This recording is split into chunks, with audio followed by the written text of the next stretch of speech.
Testing, testing, 1, 2, 3, testing. Welcome, survivors. This is Eerie Night of the Pseudo Posse, and let's pause real quick to take a survey. Who here, while in the midst of a horde night, has died to a well-placed cop spit? Oh! I'm dead. Who here has had your base partially or completely collapse due to a barrage of cop spit? Nuts. If you've answered yes to either one or both of those questions, you've come to the right place. Cops are one of the major nuisances during hordes, and I've received many comments in previous videos on whether a specific design or block is capable of preventing or at the very least stopping cop spit. There seems to be a general misconception as to exactly how it works and how best to protect yourself, which isn't a surprise as it actually isn't as straightforward as one would think. I made 2 videos back in Alpha 21 on the topic of cop spit and found some interesting results. First of all, the block material has nothing to do with cop spitting. They'll ignore you whether you are fully encased in wood or steel. In general, they will target you if they have line of sight to your head. Take this test for example.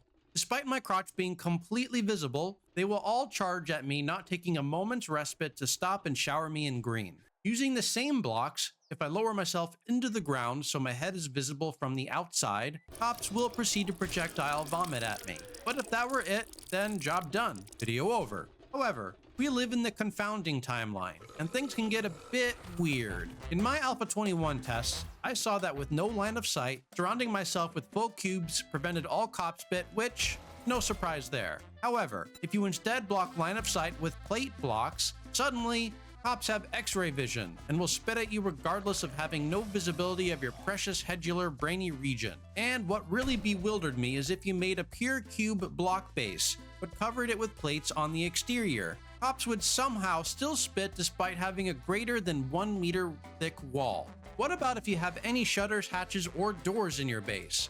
Well, shutters when closed prevented all cops from spitting. Steel hatches, not so much. But to be fair, they do have gaps when closed. What about iron hatches in that case? Nope. Despite clearly hiding your noggin, they did absolutely nothing. Like shutters, doors also prevent spit. So my conclusion at the time was never use hatches in your base design as they were spit magnets. As for the other block shapes, I concluded that full cubes were obviously safe and anything narrower had mixed results. Now here in 1.0, I'm determined more than ever to definitively uncover the secrets to anti-cop spit base building, and I devised a much more rigorous test setup than my previous Alpha 21 experiments. There are too many shapes to test individually, but I have set up a varied spectrum of block shape tests to try and find a pattern of behavior. We are going to start testing each individual shape when used by itself, followed by a second test where we mix and match. Let's get started with the first batch of experiments.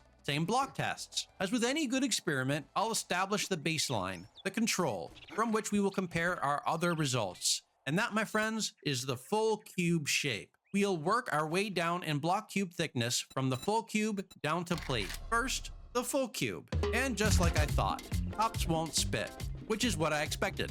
Next up, the cube half. After I get settled inside and spawn in some cops, they proceed to spit at me. The nerve!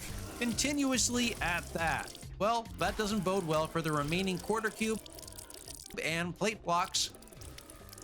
And the results back that up. Cops spit at me during each of those tests. For this next one, I thought I would start with different categories of shapes outside of the cube variety. First up is a new block introduced in 1.0, the ramp 6 meter shapes. There are 6 of them total, the ramp 6 meter 01 to 06. These shapes are themselves quite useful for base building, so go check out our OP AFK base build video after you finish this one if you're looking for a fantastic zombie loop pathing shape. Anyways, the test. If I pop inside and spawn some spitting machines, lo and behold, no spit. Which is quite interesting, as the ramp 6 meter 01 shape is arguably thinner than the plate block. Let's try out another ramp type of block, this time the regular old ramp. And again, we see that cops are happy to not spray us and instead rush toward our position. Since we have now tested out a couple ramp style shapes, how about round? We'll start small with the 3 meter pieces and work our way up to the 7 meter round. The 3 meter tunnel shapes showed no signs of cop spit as they ran towards us happily to beat on the structure. Next up, 5 meter rounds. And with these, I chose the thinnest variant, the cube quarter 5 meter round shapes. And again, same deal. Cops essentially have forgotten how to spit. Last but not least, the 7 meter round shapes. And again, we chose the cube quarter variant. First test, nothing.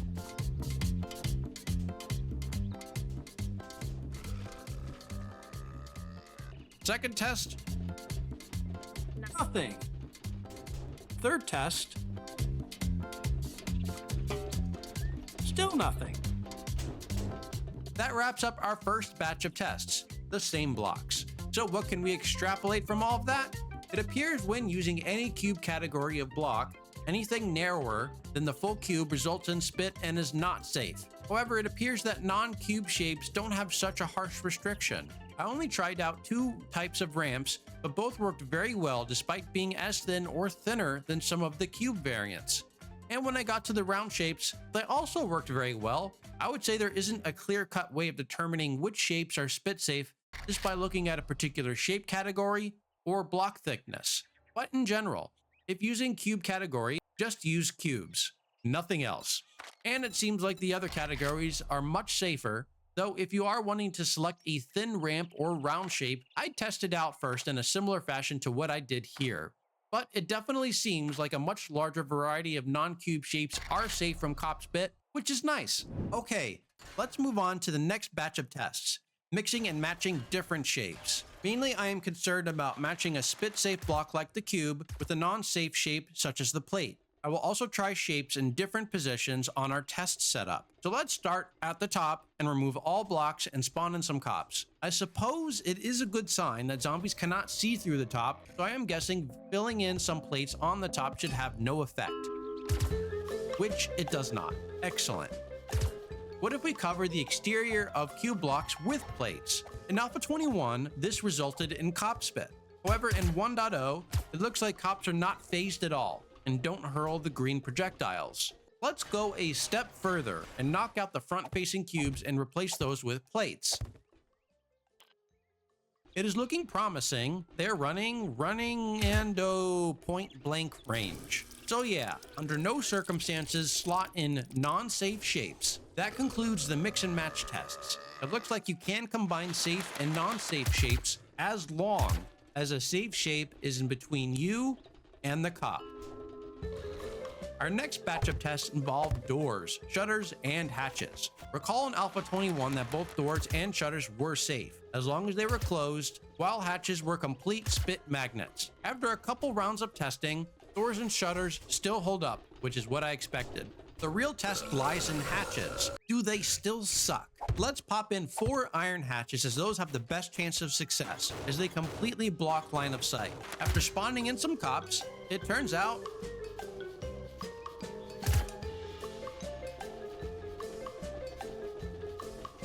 no spit. Wow, that's surprising. Another batch of the boys in blue yields the same outcome. Impressive. Now that gives me slight hope for steel hatches. I say slight, as they still have those dang holes in the corners and middle. And no surprise, spit. Well, it seems the behavior is at the very least more consistent when it comes to things that open and close. As long as line of sight is completely blocked by a door shutter or hatch, it should prevent all cop spit. But as soon as any holes are poked, good luck. Alright, so if you've watched everything till now, you have a general idea of how to stop cops from puking at you while you're out of line of sight. But obviously, if you plan on shooting or whacking a zombie with a hammer, you kind of need to see them, which in turn allows them to see you. So the next section, we are going to cover the blocks that protect you against cop spit, but allow you to shoot melee or lob consumables through. The scaffold ladder, since its introduction back in, I believe, Alpha 21, has been the best choice. It blocks 99% of cop spit, though a lucky strike can once in a while find its mark. You can also shoot, melee, or throw grenades through it. The only drawback is that Molotovs are exceedingly difficult to throw through the bars. Otherwise, the block is absolutely amazing and used by many players across the community. Another option, new to the 1.0 update, is the pull 4-way shape. It does require some additional blocks for setup. The catwalk plate to slightly elevate you for easier melee headshots. Any thicker block runs the risk of cops being able to hit you with spit. Conversely, you can keep the interior the same and place some cube halves on the outside. The other shape you'll need is the half-length pillar 0.5 meter shape, which can either be placed every other block as shown on the bottom, or all the way across like shown on the top. The pole four-way itself has larger opening than the scaffold, so when zombies pile up too much, the occasional one can pop through. Otherwise, they won't. So the half-length pillar 0.5 meter shape is a safety precaution, as it prevents zombies from popping through. Other than that, it has similar utility as the scaffold ladder. Top spit won't hit you while retaining the ability to shoot or melee at will. Grenades can be thrown through, but unlike the scaffold, Molotovs are a ton easier, though it does still take a bit of practice. Other shapes are a distant tier behind these two. While you can shoot and or melee through some of these shapes, like the pole double, railing, and baluster, cops will absolutely shred you. The cube crown shapes will prevent cops from spitting at you as it blocks your head,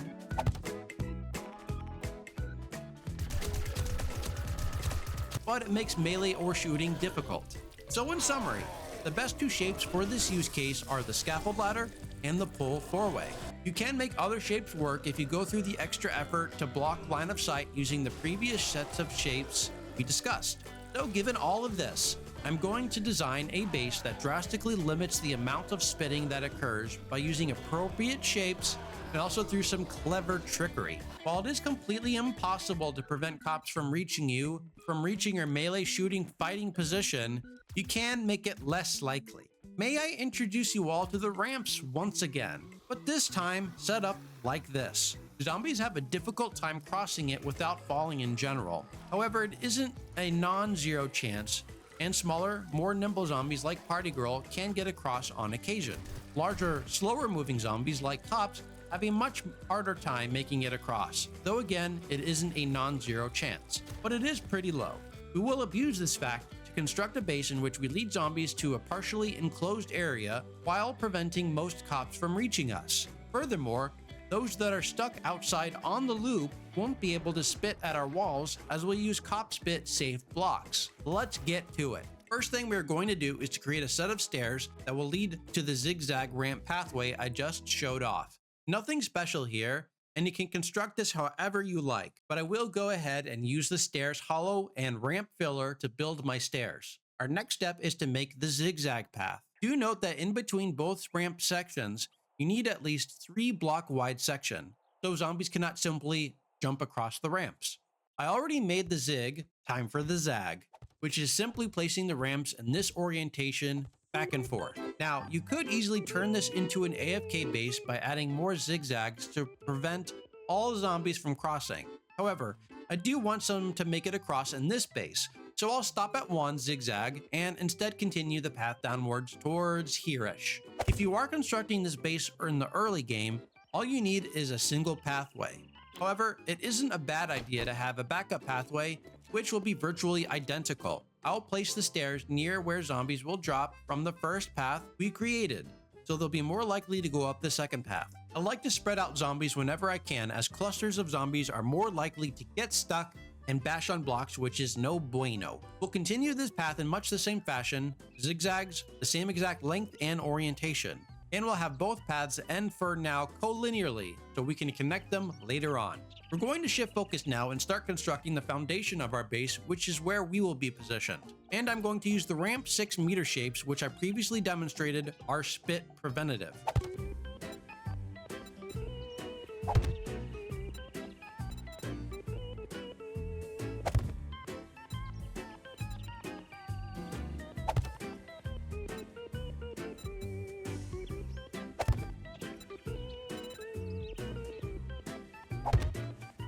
After we build up the walls a bit, I'm going to work on an optional feature, assuming you have unlocked electricity. I like the idea of completely avoiding cops altogether, but after the horde ends at 4 AM, I want a more direct path to open up all remaining zombies that will lead them into a dart trap kill zone, which will mop up all remaining zombies, including any remaining cops that didn't make it over the zigzags. To enable this, I'm going to leave an opening in which I can fit 2 power doors that will be connected to a timer relay, which will open the doors at 4 a.m.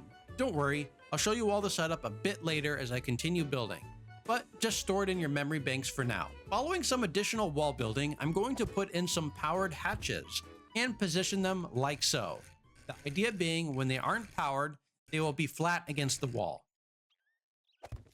But I'll connect these to the same timer relay, and once 4 a.m. hits, these guys will pop down, opening the path. The reason I'm going through this extra trouble is if the path is fully connected at all times, then zombies may try to beat through the foundation and climb up before the end of the horde. I only want to use this to mop up all the leftovers. And again, this feature is completely optional. You'll feel free to skip to the fighting position part, as that is all you need, along with the path outside if you want a simple, straightforward design with no electricity. I'll continue building upward and put in some more stairs that will wrap around to the top.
On the top will be our killing corridor lined with electric fence posts, strip wire, dart trap, and arrow slid block, which will protect the dart trap while allowing the darts to pass through the other side.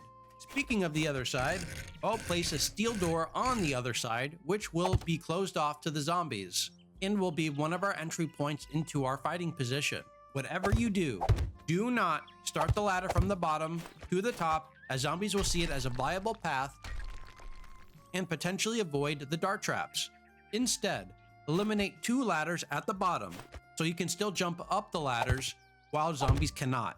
I'm going to slightly extend the length of the killing corridor, and at the end, I will put up a wall and leave an opening that will eventually be blocked off to prevent them from running through. Around here, I will put some doors to give us access to the dart traps to replenish the darts.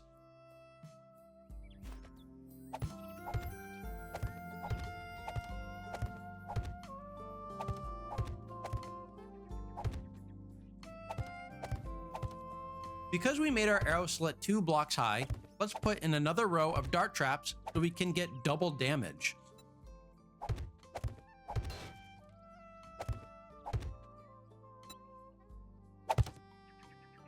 At last, we can finally cover all the dart traps and top such that the zombies cannot jump out.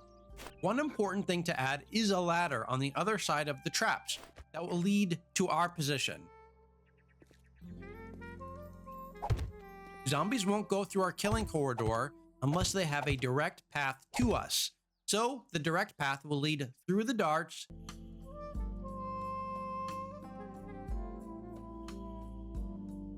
and up the ladder. Unlike our personal ladder, this ladder fully extends all the way from the floor to the ceiling, so it is a full continuous path as we want them to go this way.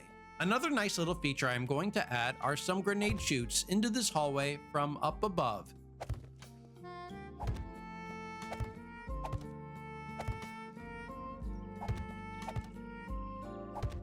So we can lob grenades down there, which we'll accomplish using the cube 1 meter hole shape. I'll extend those all the way up to where our floor will be. All right, now we're at the point where I need to build some more walls and the floor. See y'all in a bit.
Finally, let's connect our 2 zigzag paths.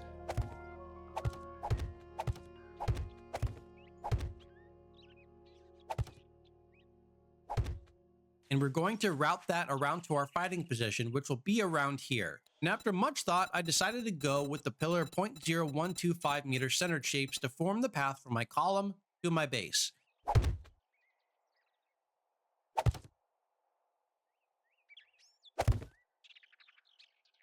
This shape will have the capability to drop some zombies, but not all. So whenever I want to have some fighting action in a base design, but want to throttle the flow a bit, this is one of the shapes I like to use for that purpose. Since I want to limit the amount of cop spit we get, I'm going to tuck our fighting position away inside a bit.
And for our actual fighting position, we are going to use the pull 4-way.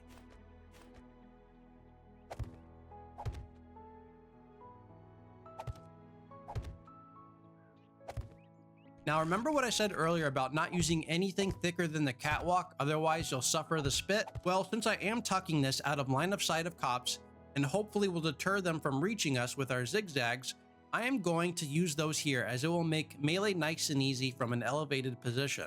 Definitely don't do this if your fighting position is more visible by cops or you will taste the green. Another feature I'm going to add to our position is electric fence posts to stun zombies that do reach us. So I'm going to place some fence posts atop these cube quarter-meter blocks, which will connect to the fence posts up top. And with that, folks, it is time to wrap up the main structure and finish the rest of the walls and floor. Now I have mentioned it before, but I want to reiterate that all of the dart trap stuff is completely optional. If you want a simpler design, simply route zombies from the zigzag path up to this fighting position exactly how we constructed it and ignore the rest of it. I think it will be a nice post-horde cleanup feature, but again, completely optional. Uncharacteristic of me, but I've ignored the aesthetics a bit too much on this build. It is looking rather gray. Not to worry, let's add a splash of color. Alright, that's looking better. This next segment will be to polish and set up all the features we put into this base, as nothing in its current state will work. None of the traps are wired, the power doors and hatches aren't configured to turn on at 4 AM, and the grenade chute isn't fully operational. If you don't care about this part, feel free to cut right to the horde, but for those who want a deeper understanding for how it will all work, here you go. Let's start with the grenade chute. So we don't have to lean directly over the chute to get a face full of spit. I'm going to put up these plate blocks so we can gently bounce our grenades down the hole. As for paint, there is really only one suitable choice. This is absolutely key to the build, trust me. To prevent grenades from accidentally going sideways instead of down the hole, I'm going to form a right angle on all of these chutes. The last feature for the chutes will be these light bulbs, which you may be wondering, why? Fair question. The answer is an alert system of sorts. I'm going to wire this such that when zombies are directly below a given chute, the light bulb will switch on to let me know which hole to throw down without needing to look inside. So I'll show the wiring in a bit when I wire everything else.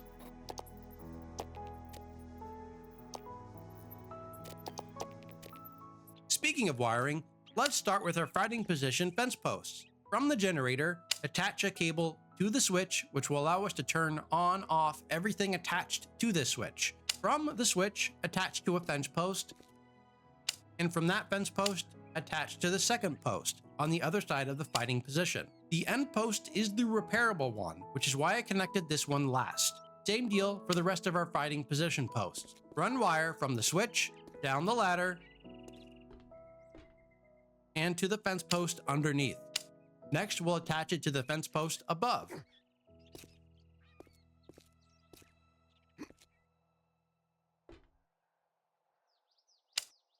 Again, we want this post to be the repairable one so we don't have to go down the ladder every time we need a repair.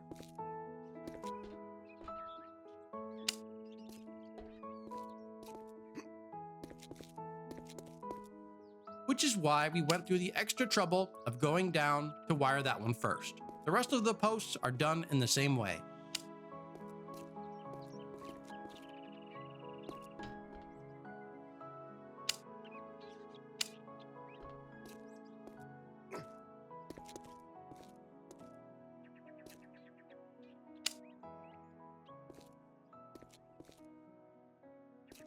Now here comes the real fun, wiring all the electric traps below. Run wire to our switch and from there down to the tripwire. We'll run separate wire down to each tripwire post, which will become clear in a moment.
However, do not independently wire the tripwire on the other side, because what you want to do is directly connect one tripwire post to each pair on the opposite side, which will create a purple line between them.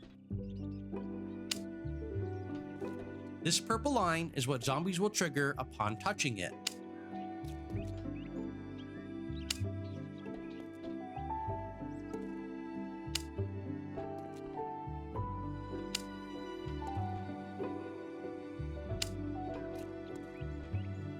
Once a zombie touches it, the flow of electricity will activate for everything downstream connected to it. So recall our light bulbs. From the tripwire running underneath our grenade chutes, we will connect it to the light bulb overhead. So when a zombie steps into the wire, the light bulb will be active. If no zombie on the wire, light goes off. But that is not the only thing we will connect from the tripwire. We want to power all of our traps along the wire line as well. So that will include the stacked dart traps immediately in front,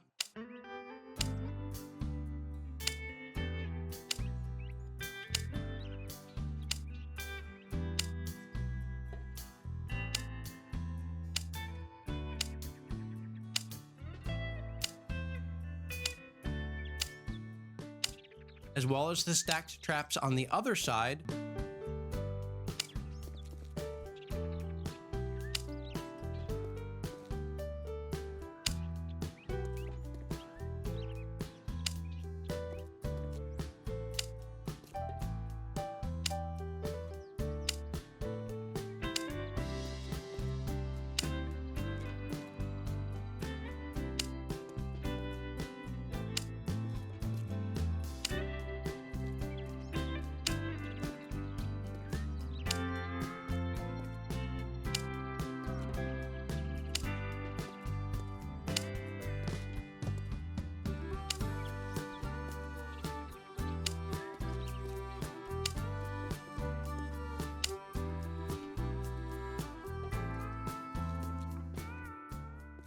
Lastly, same deal for the fence posts. We'll connect from tripwire to fence post,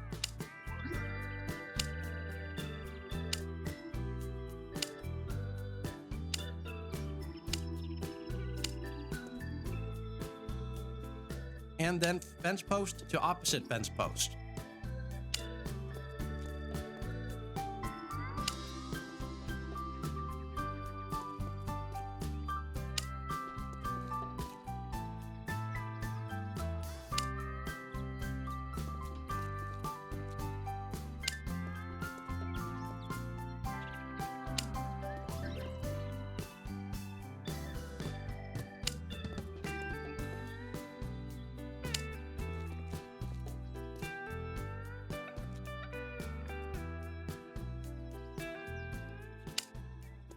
Now I'm setting up the trigger duration for the tripwire.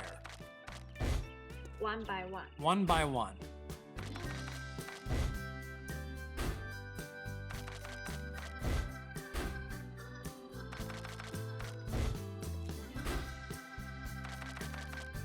Now, when doing this for real, I highly recommend wiring everything before you build all the walls so you can easily wire everything.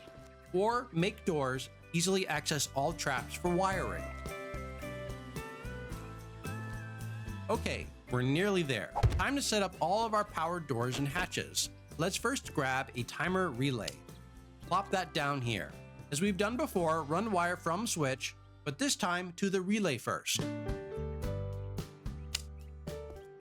And then from the relay, we will connect all the doors and hatches. Now, you could independently wire everything from the relay, but the hatches are really beefy, so I'm not worried.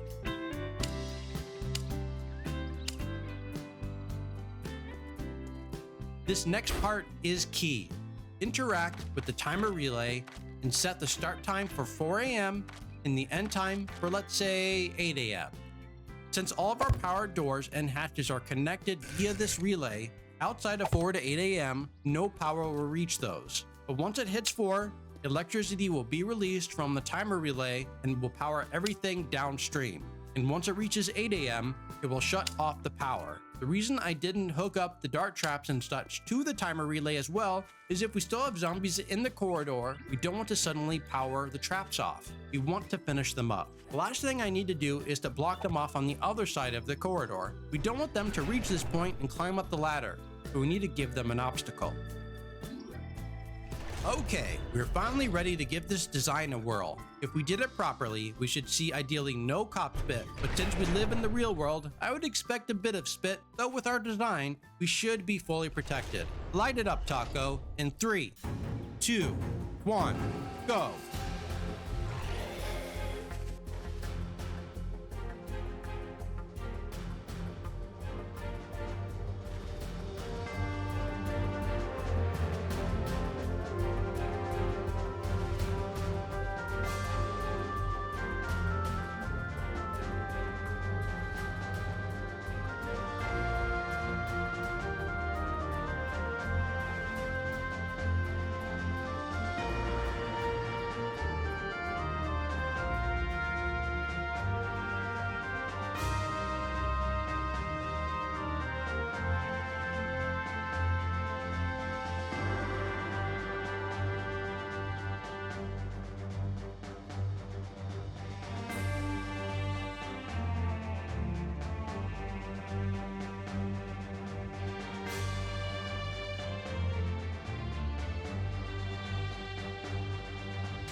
Wow, that worked better than I expected.